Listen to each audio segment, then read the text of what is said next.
उस्मानाबाद। नमस्कार, झुंजार SC37 news Osmanabad या चॅनलमध्ये आपले सर्वांचं स्वागत आहे।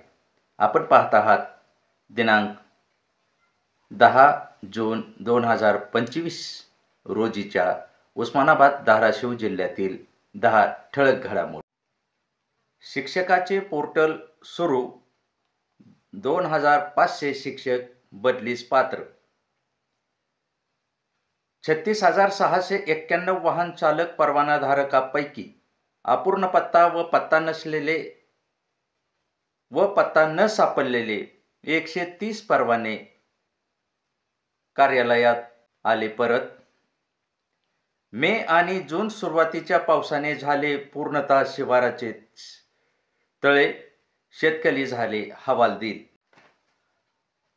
उस्मानाबाद धाराशिव शहरातील नगरपालिकेच्या सफाई विभागाची निविदा मुदत संपल्याने धाराशिव उस्मानाबाद शहरातील जनतेच्या खड्डामय रस्ते, तुंबलेल्या गटारी व जागोजागी कचऱ्याचे ढिगारे यामुळे होतोय कोंडमारा।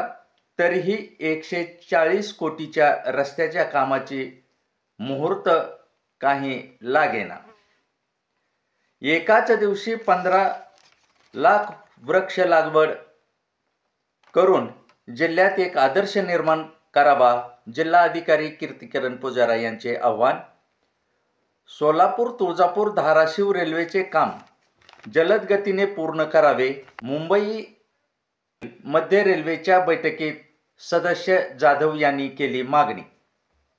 संपूर्ण जिल्हाभरातून निजाम व इंग्रज राजवटीचे शेतरस्ते गायब झाल्यामुळे कित्येक क्षेत्र राहणार आहेत पडीक।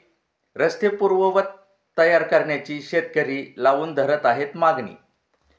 लोहारा तालुक्यात वादळी वारे, पाऊस आणि गारांनी अक्षरशः झोडपून काढले, अनेक ग्रामस्थांचे जनजीवन विस्कळीत।